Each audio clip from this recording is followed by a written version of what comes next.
one, hello all. How are we doing tonight? It is Monday. Late and Bud Light. Yes, that is the new. Sorry, let me. I should say that appropriate. Late and Bud Light, because everybody that drinks Bud talks like that. So that's our new deal. The word Blaine and late should mean the same thing. Welcome to the Blaine stream. Blaine's Escape Corner, a little corner of the internet. We talk about anime and the things that we enjoy. We got some anime updates today. It will be a shorter stream. Tonight at least. I promise you that. We'll see how short is, but it will be shorter. So please swear. Oh my goodness. Imagine pissing off the only people that pay you to drink canned piss. Yeah, it's not smart. It's not smart, but they the whoever was in charge of the campaign got a leave of absence. So they got their little go away for a minute, and we'll see. Oh, Alexa, turn on stream lights. That's better. That's more like it. Compi, everybody. I hope they come back from their leave of absence and they come up with an even crazier idea that leads to the downfall of big beer, and that the only beers we have left are quality microbrews that people actually enjoy. And then like that one European beer that the guy at the party's like, "Oh, do you have any Heineken?" Like, shut up, bro. They got fired. They fired another marketing VP today too. I swore that the press release at least said let go. Quality Canadian beer. Yeah. When you guys come up with a quality beer, let me know. They can only appease their fans by printing cans with Kid Rock's face on it. Yeah, and it's Kid Rock on one side, and then you turn it around, and like the color changey thing to let you know that the beer is cold enough that you can barely tell that it's piss is like it's like an AR-15 that turns like black when it's ready to be drunk from. But if I just do marketing Bud Light exec, yeah, right here. Is taking a leave of absence. Bud Light maker AP News says didn't fire marketing team over ads. Alyssa Herrenscheid. I'll just Google that directly. Alyssa Heinerscheid. And then we'll go to news. Leave of absence. Leave of absence. Yeah, they'll be back. Don't worry. They'll come back and they'll ruin Bud. I got fingers crossed. They'll be back and they'll ruin Bud. So we'll get there. Not gonna lie, I don't really care. It's all the same piss juice. I don't get why this took off the way it did. It's all virtue signaling, Nico. It is surprising that it took off in the circles that it did. That's why that's something that surprises me, because the people that I heard who are like, "Can you believe this?" I don't think they've ever had a Bud Light. You know, like you're like, "Wait a minute. Why do you care about this?" That was my initial reaction.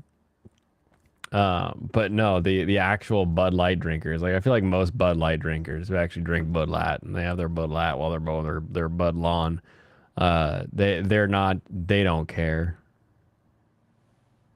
You're ranting at work? Good. Get that rant in.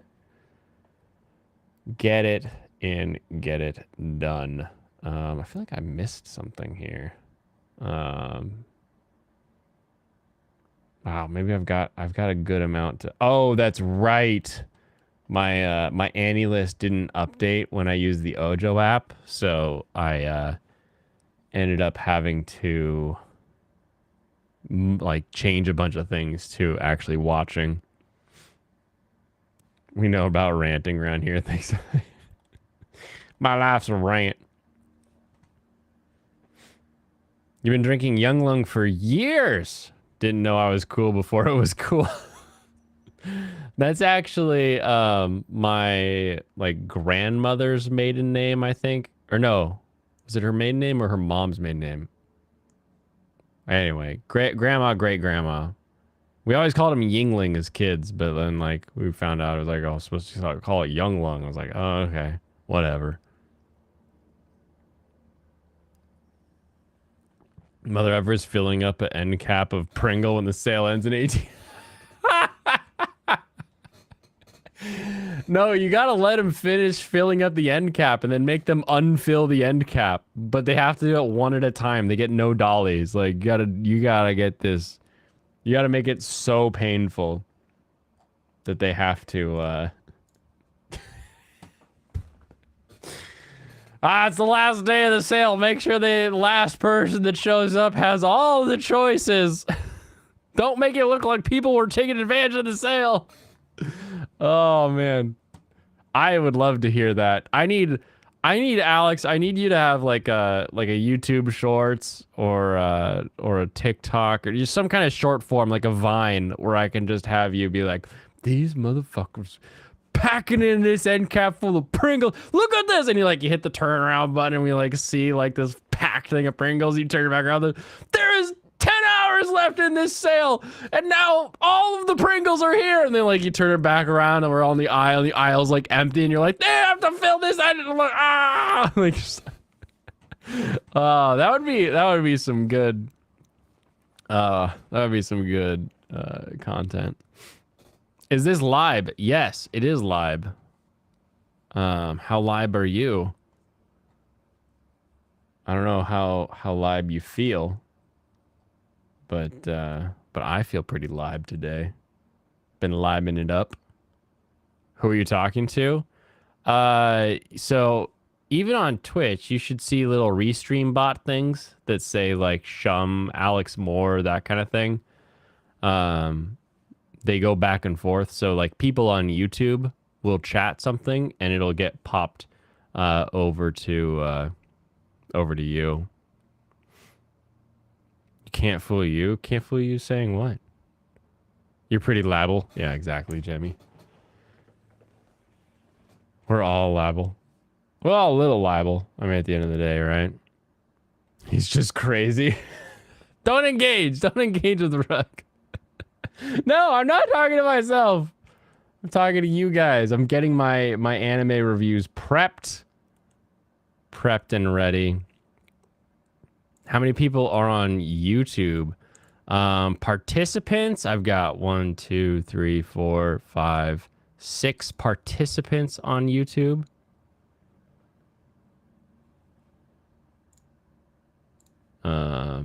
Looks like a total of 9 viewers on YouTube.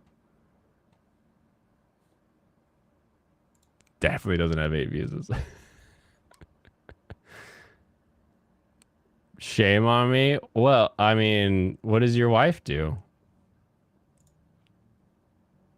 Does she have more? Is that just bedroom participants while you sit in the corner, or are they actually a content creator? Because you should just share the content rather than being so mean. So angry. Mark that one.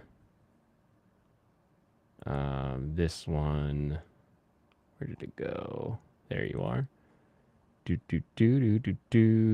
I didn't watch those. Does your wife play Apex with the boy? Oh my goodness. You here for the reviews? Good. Because we're getting spoilery with the reviews. But I'm not caught up. So it's sort of like semi-spoilery. It's spoilery, but it's also, you know, a lot of people might have already watched episodes 1 or 2 or whatever it may be. I'm pulling this up because Lucifer hates the green one. And I love this one. What anime am I going to talk about?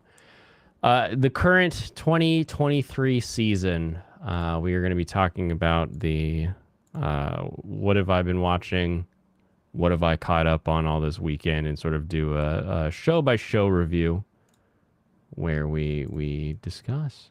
So we'll start here. Legendary hero is dead. Kampai. Screw Satan, tequila. I do have the Netherlands Gundam, so at the ready, if I need to get a little bit more red and blue in here, I can always pop in some Netherlands Gundam. All right, legendary hero is dead. This show starts out with a very quickly funny joke that starts out kind of weird, but then gets in, and we got Gundam up because we're going full spoilers on this. Guy pulls out a daikon, and he's like, this daikon's the perfect daikon. And then he's like, oh, I'm going to put a stocking on this daikon because it's my fetish, I guess.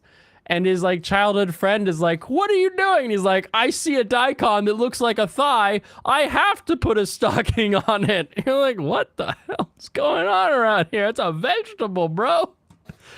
And then she replies with, only freaks and morons would do something like that. And you're like, oh, funny. He's like, she's making fun of him. But then it like flashes and you see like 3 other villagers that all have stocking covered daikons. They're like, huh. And they like hide them real quick. And it was like, this was funny. I like this. Where are we going with this? And then it proceeds to forget how funny it could be. And it's like, oh, look, he died. And you watch Legendary Hero die. We start the whole necromancer thing, and all of the follow-up jokes are just like, haha, boobies. But he doesn't get the boobies because he dead. And you're like, what? Why? The Veg Fetish Club. Yeah, they all have a daikon with like a black stocking on it. It's hilarious. But then they're just like, oh, what if as the hero he asks her to wear a sexy outfit? What if, as the hero, he's hitting on busty chicks in the village? And you're like, this isn't funny. This isn't like, oh, his sword is kind of floppy. And you're like, I get it. Like, he doesn't have as much mana, but like, that's not as clever. That's not as interesting. I liked that opening joke. That opening joke, people will cut and clip and they'll pass it around and other people will laugh.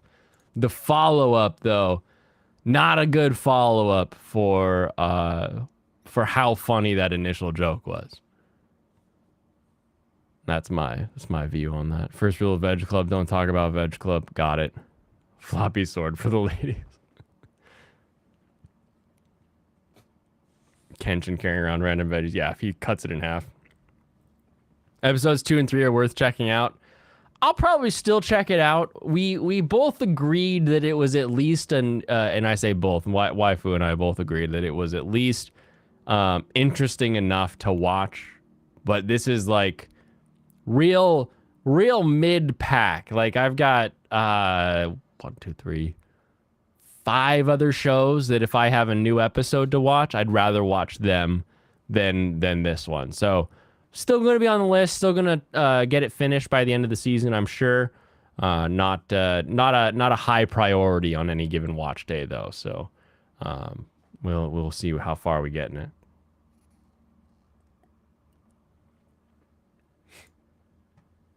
Rokudo's Bad Girls. I actually joined the Discord watch party, and we caught episode 3 of this. So while I was grinding for blood vials so that the next time I play Bloodborne, you don't have to watch me have to grind. I can just get to killing and get to slaughtering. We watched Rokudo's Bad Girls. Serranos had a take of I don't get the stakes, and I was like, what do you mean? Didn't they set up stakes in episode 1? In my brain, I'm thinking this, and I'm like, wait a minute, did they? Did they set up stakes? And then I got confused. I was like, wait a minute. what's our end goal here? Are they just trying to be happy? They want like a peaceful life at school, but what does that mean? If the big bad at the school is a lady, and that lady falls in love with him because she's a female, then how is there stakes? Is there going to be a big bad we get introduced to? So like we need the big bad, who I'm guessing is like angry face in the corner here. We need them to step in and say, I'm the big bad who will make your life hell, and you have to stop me in order to be happy. So we'll see. We'll see. I'm going to continue it. It's an interesting enough art style, and I love the Sukeban aesthetic enough that I think those two things will carry me through just to see how the story gets told. At this point, though, I don't think I'm going to recommend anyone else watch it. I think this is one that you guys can skip, and I will report back if it's got any sort of redeeming quality at the end of the day. A watch party in Discord? Yeah, I pulled up onto the computer because the PS5 goes through the capture card now, so I have to turn it on. And I was like, oh, they're hanging out in the Discord, and they were doing a watch party. It's Serrano's Discord, by the way. He runs it. He runs the watch parties. So you have to ask him. I'll have to ask him about when the next one is. Obviously, a Bud Light drinker wearing Nike sports gear and Maybelline. It's a good question. That's the ultimate test. Does the ancient magic that turns Sukeban into lovers work on the trans community? Then you know if they're true trans or not. That's the easy tell. And that way we can save some people millions and all the surgeries and everything. They don't have to go through any of that hassle because we know like, oh, hey, actually, no, you're good. You just got to love yourself. You'll be okay. And then other people will be like, nope, you fell in love. You're, let's get to chopping. Report back. It might go well in a few episodes. Like I said, art style and Sukeban alone, I'm here for it. Our main character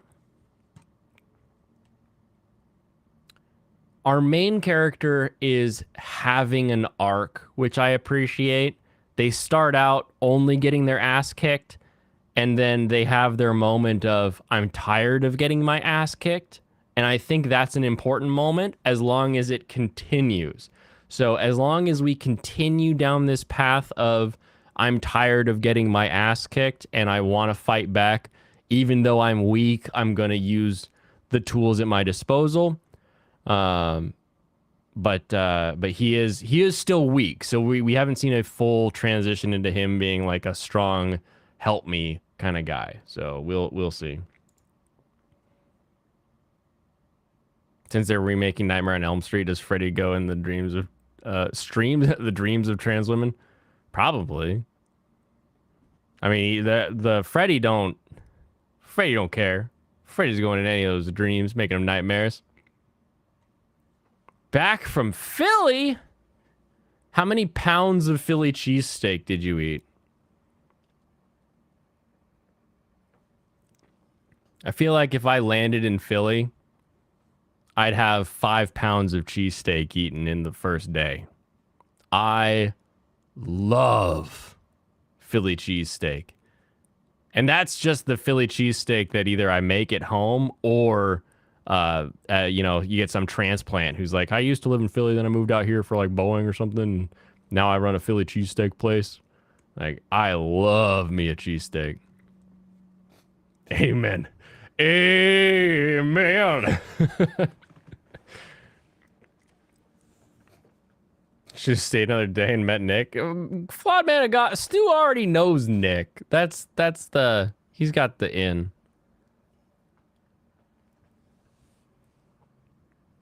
Freddy will chop him up for free. Of course. Konosuba. An explosion on this wonderful world. I'm a fan thoughts of episode 1. I can see this getting grading though. Where we watch something like Konosuba and you have Megumin, who is the Chunibyo, or that character who's like the middle schooler who thinks that they're like the main character, they're the chosen one. They've got a demon inside of them that they have to repress so they don't hurt anyone. Like the Chunibyo character we all know and love.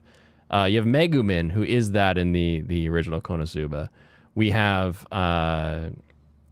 Eminence in Shadow, where it's all about this Chunibyo who ends up being right about all of this stuff, and it's funny. In Konosuba, the explosion, the story of Megumin so far, her entire village is the Chunibyo, but she's the super Chunibyo. So it's like if you really like marshmallows and then someone puts like a really big marshmallow on top, you're like, it's just more marshmallow. I don't know that I can eat all this marshmallow. I don't know if I can do this. If you're a big Konosuba fan, you're a big Megumin fan, you're gonna love this, because putting her in her hometown, kind of seeing what helped make who she is, seeing her classmates, I can definitely tell that like this is gonna be fun for you. If you're not even close to the Konosuba franchise, you watch the first one and you're like, oh, it's a pretty interesting take on isekai, don't bother on this one, unless you're looking for that like Chunibyo and Chunibyo lifestyle.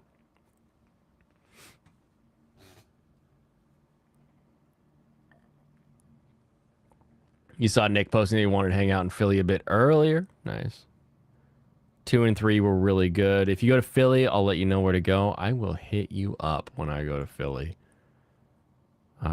Union is best girl. Cute village girls. Yes, they were cute. They were all very like, this is my character type, and this is my character type. Like, and they seemed like the little moment where they were like, we finished the entrance ceremony. We're going to go to her dad's place because he runs the pub. There was something like very real about the way that was written. I was like, this is like actually the way people would like talk after a little ceremony.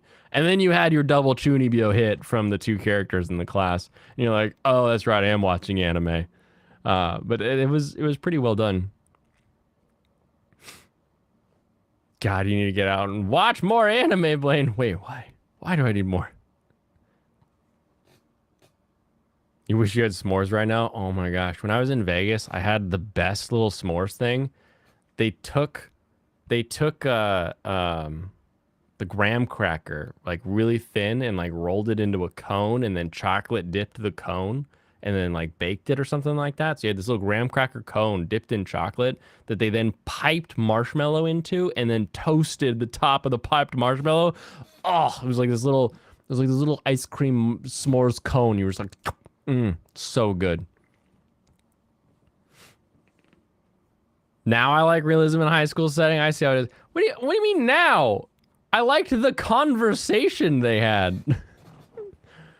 And that was at the Wynn Buffet, for anybody who wants to know where to get tiny ice cream cone s'mores. That was at the Wynn Buffet in Vegas. That was amazing. A little s'more cigar. It didn't last that long. Diabetes in a cup. It was small. It was like, I don't know, 3 inches long or so.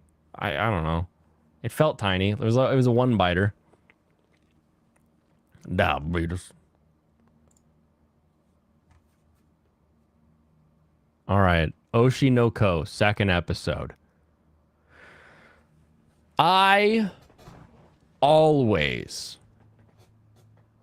skip intros because anime has a bad habit of spoiling things in their intro, spoiling the bad guy, spoiling some new character that gets added, spoiling whatever it may be. They'll spoil something, and I would rather skip it and maybe listen to it after 4 episodes to do it. I started this, and that first line of that OP, I and waifu just sat and listened to the entire OP as it was playing. This is ridiculous. This is like, I can't remember. No, the last time I felt this way about an anime song would have been Iron Blooded Orphans, the finale song, the Blood of the Orphans. That is a fantastic ending song. And every time it hits, they get that little thing where it starts before the episode ends, but then it like is a nice crescendo ending. That's the last time I felt like I need to listen to this when I was watching a show. And this opening is amazing. You skipped that shit? What? Better than Gundam Wing OP? Yes. Now, I don't know if it will hit a Drive playlist, because like the Gundam Wing OP, like Just Communication, is badass when it comes to doing some like street driving, because it's got that little bit of techno jazz to it. Whereas like Oshi no Ko with the idol rap is just like, it's so interesting. Oh no, my chat disconnected. Oh, I reconnected. Okay, good. Scare me like that, chat. Get out of here. It hit #1 on Spotify. Nice. The show that Brandon dropped. And Brandon is watching it again. So for behind the scenes, I recorded an episode with Brandon, the anime guy, talking about all of the anime that he's watching. We focused on only new anime for the season. So we only looked at, we didn't look at any of the season 3s or season 2s or anything like that. And then we looked at all the ones that he dropped. And when we hit Oshi no Ko, I said, all right, this is your review time. Put up the spoilers. And because Brandon's the kind of guy that you could spoil him and he'll watch it and still enjoy it. And I laid out episode 1. And he responded, "Oh shit." So he's back on track. He's back into the Oshi no Ko. He'll get it watched and he'll report back after actually finishing the first episode. So we'll figure that out. Wing OP plays when I'm flying on 485. Nice. It's such a good song. Just one thing, communication. One of your favorite OPs is the Big O. Oh my goodness, that is a funny choice. You love how it reminds you of Saturday morning cartoons and feels like Queen in the music. Love OP. Is it anime? No, it's video games where Brian May is like surprisingly prolific in the creation of it. Do I rewatching OPs the same as rewatching shows? No, because the music video and music aspect of things are different. Now, will I have the same reaction upon like re-listening or rewatching a music video? No, because I'm not going to be surprised by something. I'm listening to it to literally feel like a specific thing or have like a beat that comes along.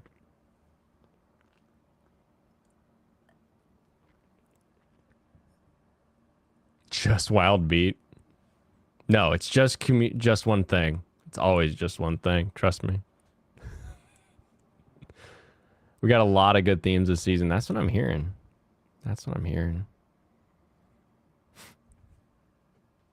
AS is back to showing cartoons from Fox. Only if the OP spoils the show, then it's the same as watching a show. Thus, it counts as rewatching.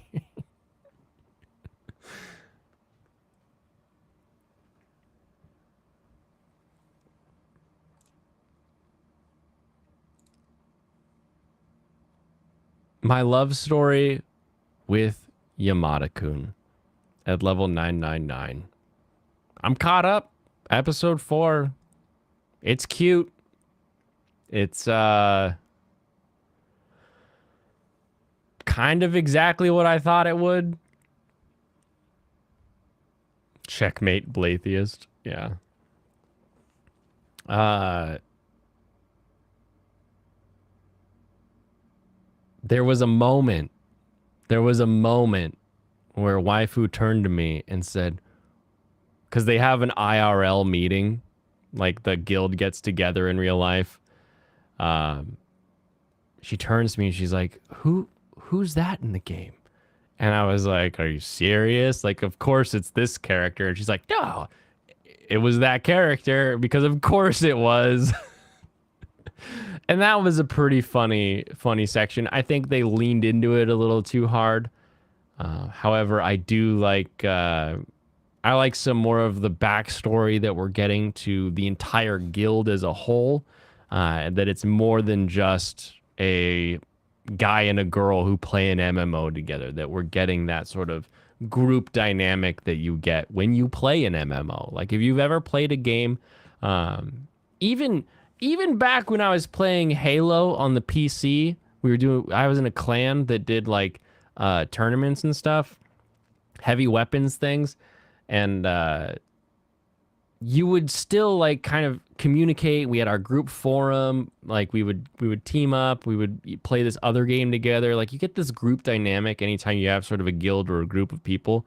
And I'm excited to see more of that group dynamic that sort of allows our main characters to have a budding romance while also interacting with more than just the other person, the way some anime will tend to lock people to just like, we're just going to follow these characters and these characters only. Like I'm excited to see sort of the external pressures that come from the group dynamic.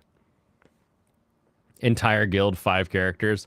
Those are just the ones that live in the area is kind of how I'm interpreting it. That you've got because they said the line like our guild has so many people, like they didn't use like a small group term, they use like a very large group term, and so my brain thinks that the online guild that's actually in game has lots of people, but they just have this group of 4, now 5 characters that is local and has been playing games together for a while. Is Yamada being groomed? No. I'm pretty sure that Yamada, being a third year, meaning he's 17, 18, and her being a college, like, freshman, she's like, oh, I got class or whatever. Like, they're at most going to be 3 years apart. Like, I'd be hard pressed to call that 3-year gap between a senior in high school and a college student a grooming event. That is well within most states' Romeo and Juliet laws. Catch up on the show before you talk about it, Ree. Who? Nico or me?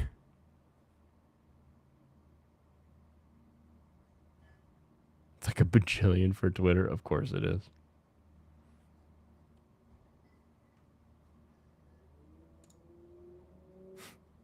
I am caught up on this one. I am fully caught up on Yamada-kun. Me? In what way? What? What way do I need to catch up on Yamada-kun? Quit being vague and start saying what you mean. No, you aren't?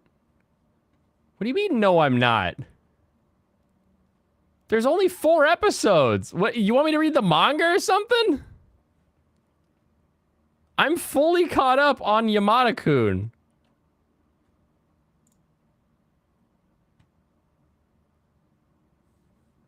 What are you talking about? Did I say 3? If I said 3, 4 is what I'm at.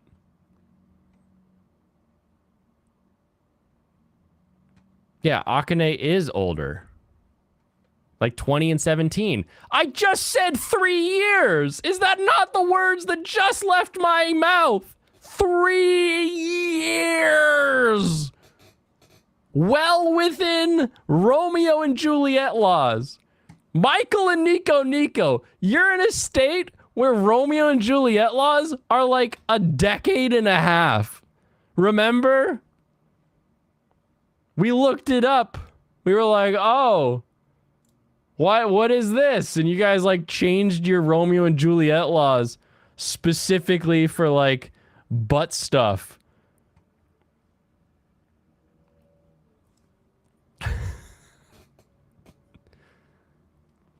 You're just I'm just roping you in because you're in California. You're in the bucket.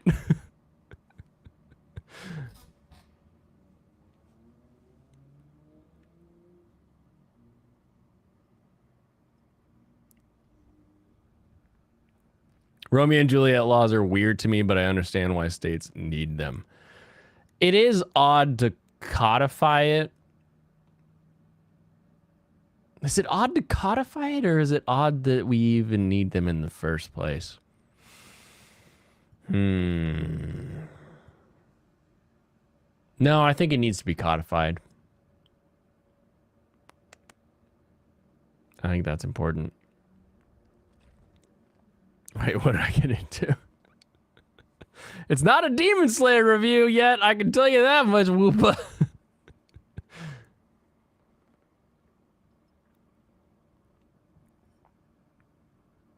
It's odd to codify anything. Why are we throwing fish at people? Wait, hold on. I think I gotta... Nope. Oh, that's probably a just me can hear it. There we go. Hold on. Hold on.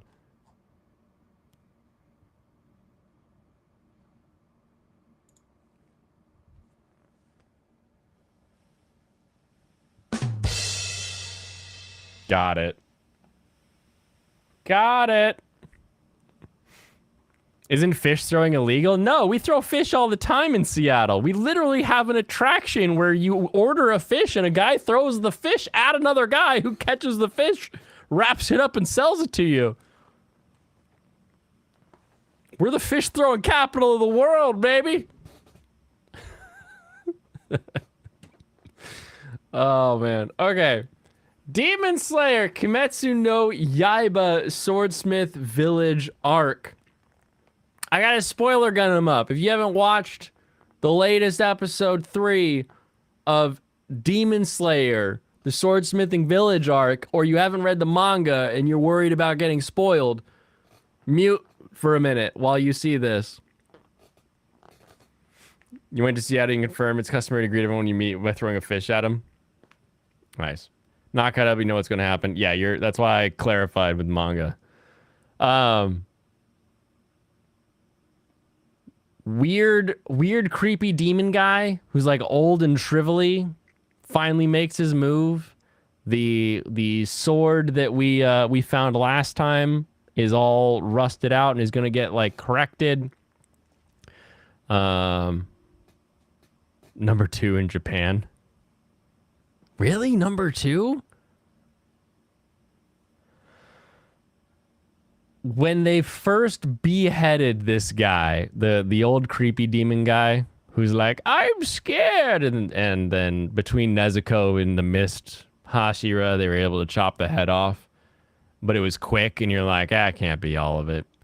And then he becomes 2 demons. I was like, again? We're doing this again?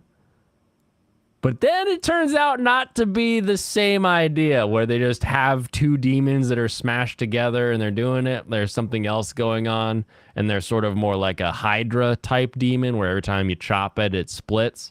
I'm like, okay. I'm all right with this being different. With it being a, same start of an idea that, oh, you can't just behead the demon. We got to figure out something else. Oh, if you beheaded it, now it's a different thing. It's splitting into 2, and you're like, okay. And then you're like, oh, but now it keeps splitting if you keep beheading it. But my brain is like, why is this one the next one? Like, could we not have just sent the pot demon in and had the pot demon do some special pot stuff? Why do we have to have nearly back to back? Can't have to chop off the heads at the same time. It becomes 2 demons kind of a thing. And then yes, this is a different take on that, but it feels weird that they're right next to each other in the story because the author sucks them out. Sure, this is a critique of the story itself. Manga spoilers why, Blaine? Okay, all right. Well, I'll trust you manga spoilers why. Um I wish that the pot demon was the one that was attacking them first, because even if it was pot demon first and then scaredy demon like shows up and then he's sort of the repeat, it would have been, I think, a better flow overall. So where each of the demons he splits into named after an emotion. They haven't clarified that yet, technically.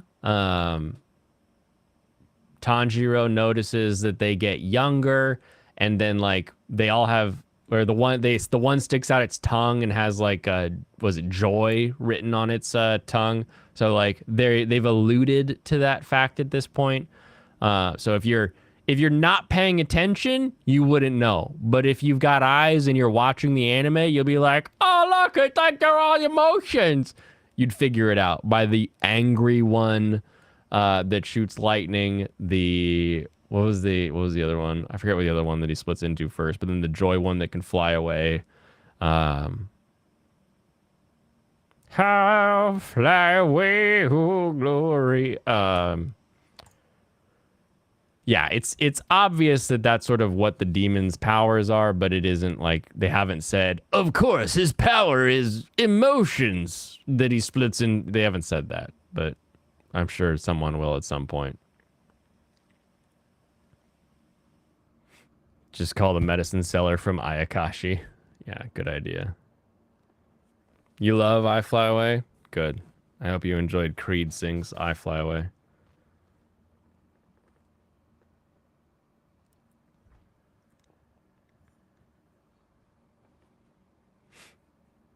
How does it get there? There's a conversation happening in chat right now, and I'm not paying attention right now, apparently. Mobile Suit, The Witcher Mercury Season 2 continues to be the answer to everyone who complained about Season 1. Every person who was like, why is my Gundam in a school? Why is it in a school? Why is it in a school? Season 2 is like, hey, we're not just in a school. Shit's happening on Earth. And then you get to see Earth and some Earth fights, and you're like, oh, we're actually having people that are wrestling with the fact that their entire bodies have been changed and adapted because of all the fighting they've done. They have no personal effects because of the fighting they've done. We have whole episodes where we don't even see Suletta. Practically. I mean, you do, but she's not even like close to being what you're focused on the whole time.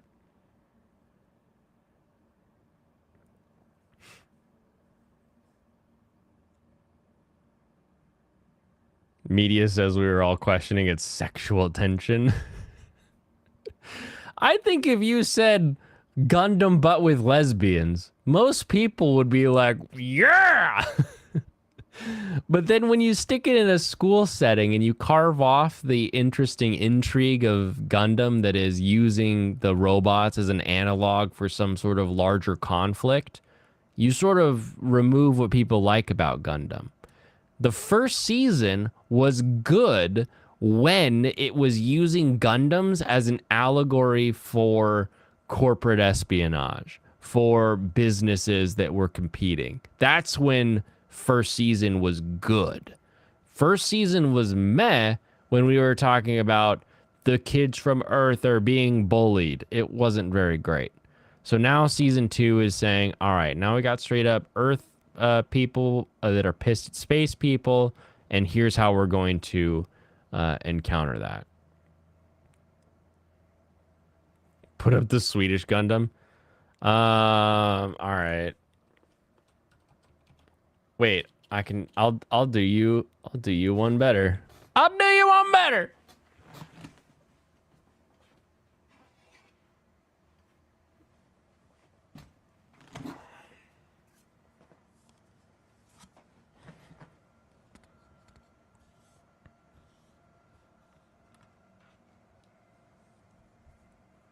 I just have the Swedish Gundam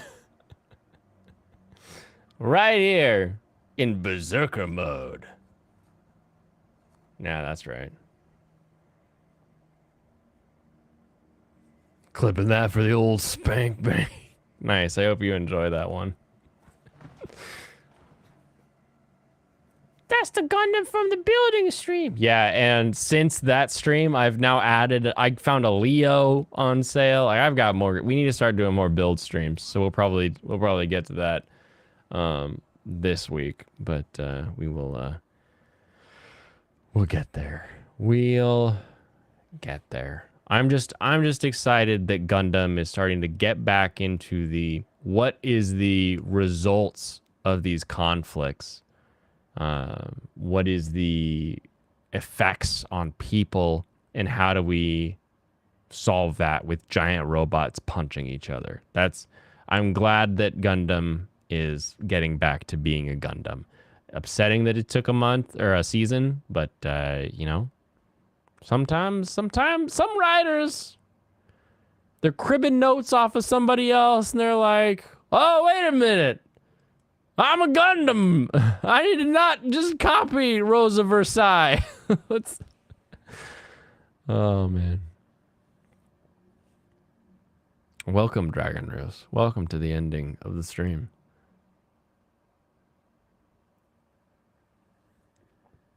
Political intrigue is always nice to have if executed well, or there's a neat twist. I would focus more on the execution even than the twist. Political intrigue where people just sit around talking about politics all day, boring.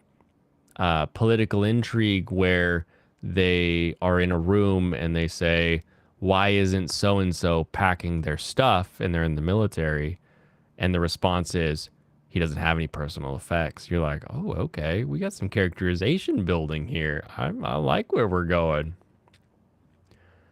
That's there's something a little extra that you get in that. You like the politics of IBO? The politics of IBO are also really great. I be loving the IBO polys. Ticks. If it's anything like other Gundams, then everyone but some minor side character dies horribly. So we know, based on the fact that it's an anime, and even if it's not directly stated, we have lesbian lovers, that they're gonna die. That's just the rule. You watch an anime, two girls fall in love, two girls are gonna die. I don't make the rules. I don't make the rules. I just watch the shows and I tell you what happens. That's why you don't pay for stuff. Your free stuff sucks. The pay version isn't quality. The free version should at least point to quality on the backside of that payment. But I'm definitely, I'm with you there. It's what they deserve. It's a I forget. I watched a thing a while ago that's like, back in the 80s, there was like this big social pressure, and so there was this huge wave of lesbians and gay people in Japan that would like find a lover and then have like a suicide pact, and then you'd be like, oh, that's sad. And so that sort of invaded the storytelling. But I don't remember if that, I'll call it a documentary, but I don't remember if they had any good data as to whether or not the existence of that story in entertainment predated the kind of wave of its physical occurrences. So I don't know. I don't know how much of that is ever like this is what we've thought to do, and how much of it is kind of that social contagion of we saw this and people did this, so we should do this. The social contagion theory of seeing more and more and more and more people do a thing is pretty, like, it just makes sense. It just makes sense. King secretly off gays in his stories. Good.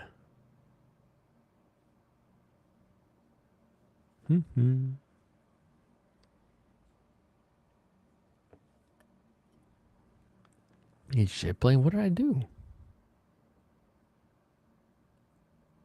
One episode of Galactic Heroes did the opposite political compass. They freed a planet, set up democracy, then supply chain was hit, then went straight to socialism.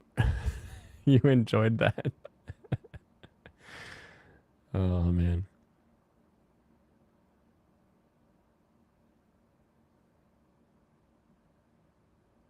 No. Bartender?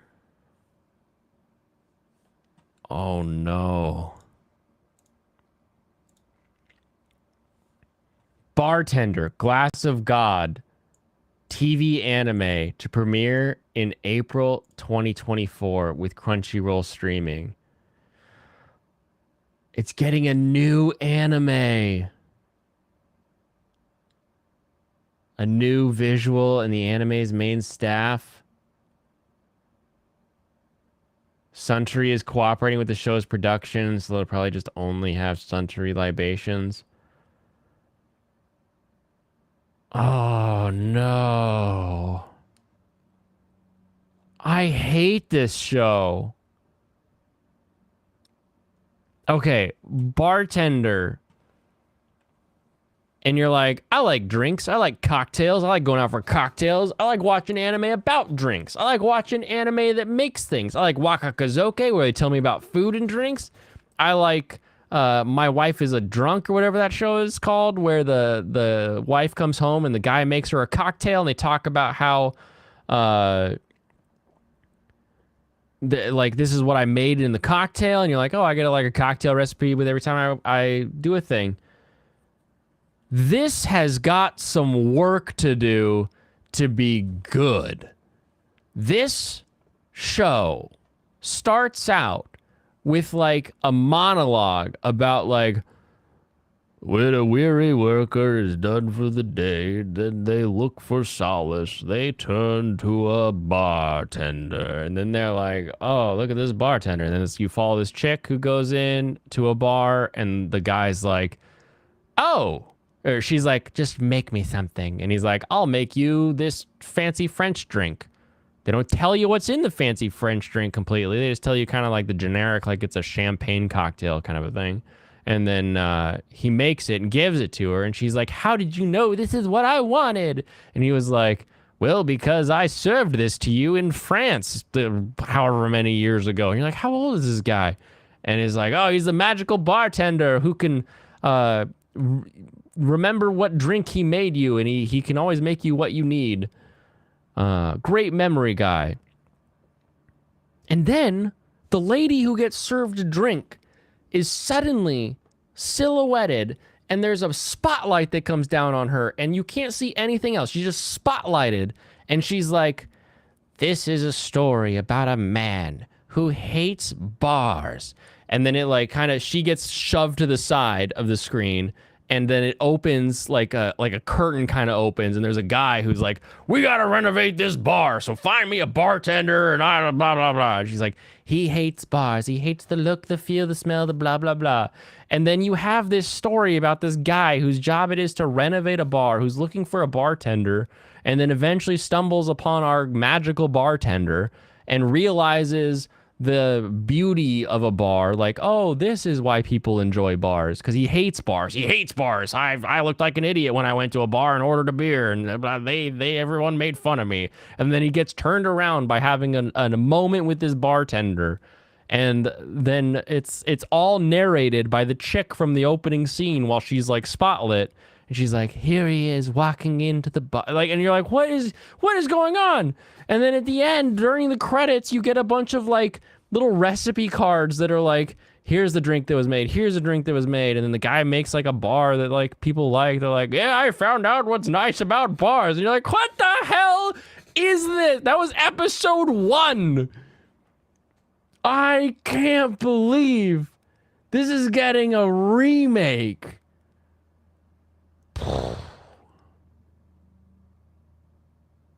I wonder if the like original anime is nothing like the manga and there's like actually good stuff to learn. Are the recipe cards in Japanese? They were that old school type of like translation where they literally like put like a white box over it with like the English for the subtitle. But yes, they were in Japanese. Sounds like a fever dream. It felt like a fever dream. And the only reason I think it wasn't is because we watched this episode, and when it ended, I was like, did that just happen? And Waifu and I like talked about the whole thing. Oh man. I mean, I've got a year. How many episodes are in the original Bartender? Let's see. Search Bartender. Helps if I click into the search bar. There's only 11 episodes. And it's from fall 2006. So fall 2006, we got this garbage show.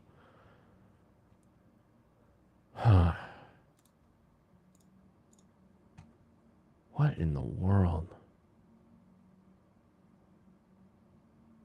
All right, let's read this. Directing the anime is Studio Liber. The Ice Guy and his cool female colleagues. So they do like the animation in the original was also just not there. It was Palm Studio previously, so it'd be Liber this time.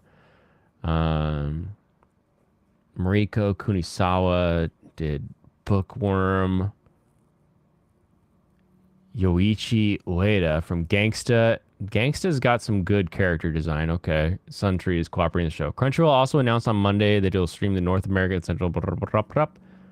A previous 11-episode TV anime based on the manga premiered in Japan in 2006. Masaki Watanabe directed the series at Palm Studio.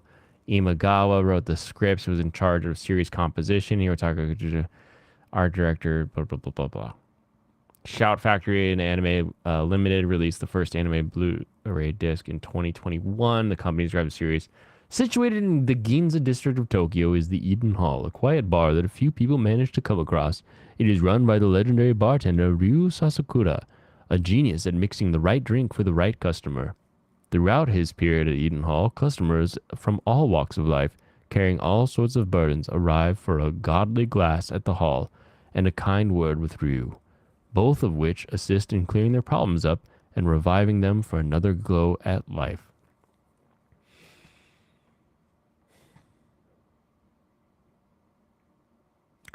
Yeah, I don't know. The dub's gonna suck because funny sucks at certain genres. I don't even know if I'll make it through the sub of this, to be honest with you. If they maintain the same methodology as last time, methodology, what do I mean by that? If they maintain the same sort of framing and storytelling as last time, I don't think about it. Sounds like it'd be way better to watch Gangsta over this. Yeah, you should definitely watch Gangsta to make this series now rather than before. For a split second, I could see the PTSD in Blaine's eyes. Yeah, the mild.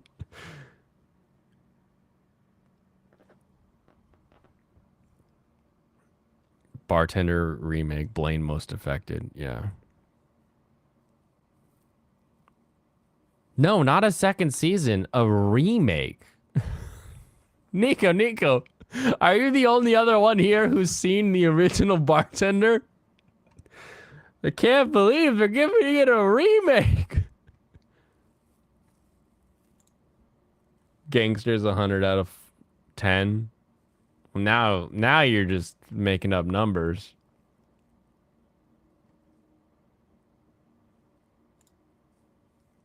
What do people rate the original? Hold on, let me see if I can find it here.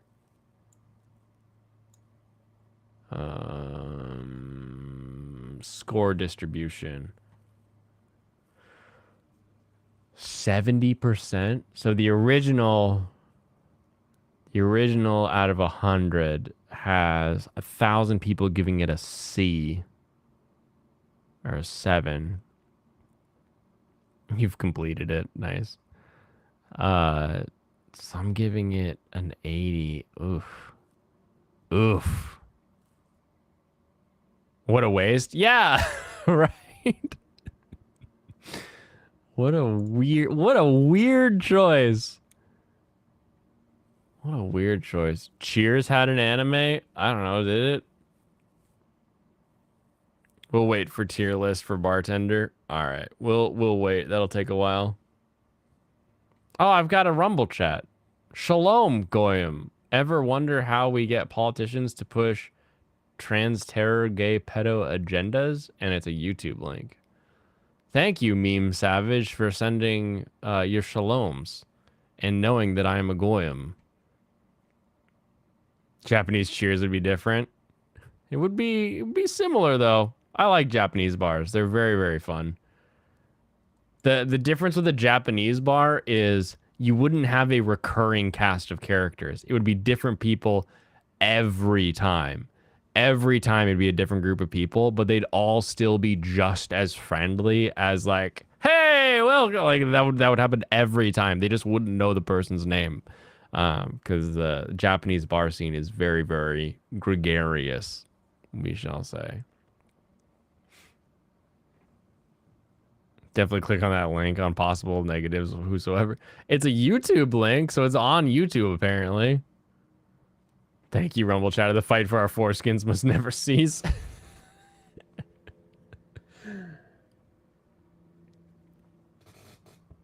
Oh my goodness.